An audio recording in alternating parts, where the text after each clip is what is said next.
This is Crenshaw, Briggs, and VT. We want the touchdown. We not trying to go for 3. And it's best if you get up out the street, because them bulls out the pen and they about to stampede. People misunderstand production. They think, oh, wow, this guy had 0 sacks. Or this guy had 8 sacks. Sacks are cool and fun. And I love them. But they're not a good predictor of future success from any player, right? Whether it be linebackers, defensive linemen, defensive tackles.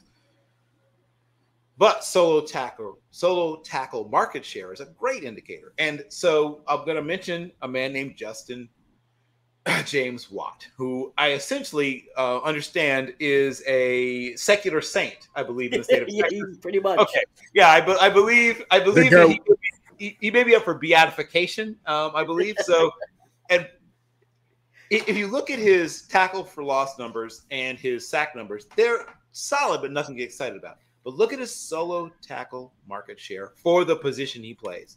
He's got solo tackle numbers like linebackers. And that was how I knew he was going to be, at very worst, a very good player with a chance to be great.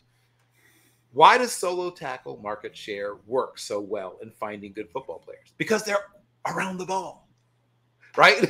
They're around the ball.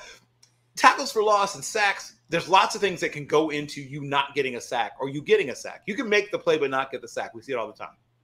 But if you're getting solo tackle market shares, it means you're getting there first.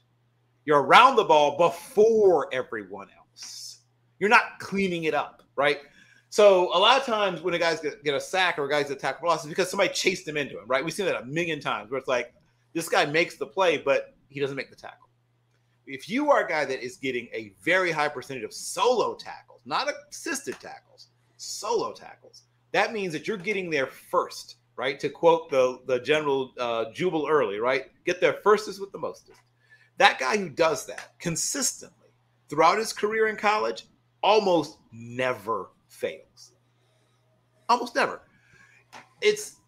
If the closest thing to a zero bust thing on defense is finding a guy with a super high solo tackle market share. At the very worst, you're going to get a guy that ends up having an okay career.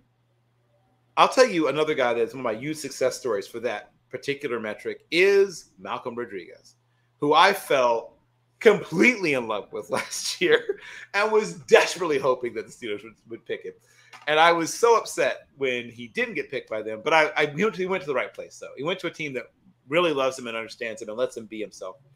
And then as a bonus, he's a 2-time state champion wrestler in a wrestling state, right? Oklahoma's a state where they take wrestling seriously, along with, Pennsylvania, Iowa, Arizona, a handful of others. If you win 2 state championships in a state like Oklahoma, you are a badass. Like, I don't know how else to put it. So you add that to his production, to his mindset, because one thing about wrestlers, and once again, I'm not just saying this because I was a wrestler, but in addition to understanding leverage, having great balance, and being incredibly well conditioned, you really, really, really have a good amount of mental toughness. Because wrestling sucks. I mean, like it's 12 minutes. Like in practice, we wrestle, right? We'd wrestle for 12-minute drills. You're dying. Yeah. Dying. I mean, it's the worst feeling. There's nothing in football like it. I could play double overtime in football and not feel that kind of lactic acid builds up. 12 minutes of wrestling? Are you kidding me? It should be it should be literally like a crime, like a violation of the Geneva Convention. Wrestling coaches should be prosecuted. 12 minutes of wrestling? Come on. So when you see someone who has that in their background, I always give guys a little extra. First of all, multi-sport athletes, and we see this, shout out to my guys at Tracking Football. We see this every time the Super Bowl rolls out. They say, here's how many people on the starting lineup are multi-sport athletes. Being a multi-sport athlete is always good. One is because versatility is great. It also reduces the chance of overuse injury. There's every reason in the world. I hate it when people tell kids to specialize. Don't do that. Do as many sports as you can for as long as you can. But it means that you are developing other things that you wouldn't just develop if all you did was football drills, if all you did was lift, if all you did was run.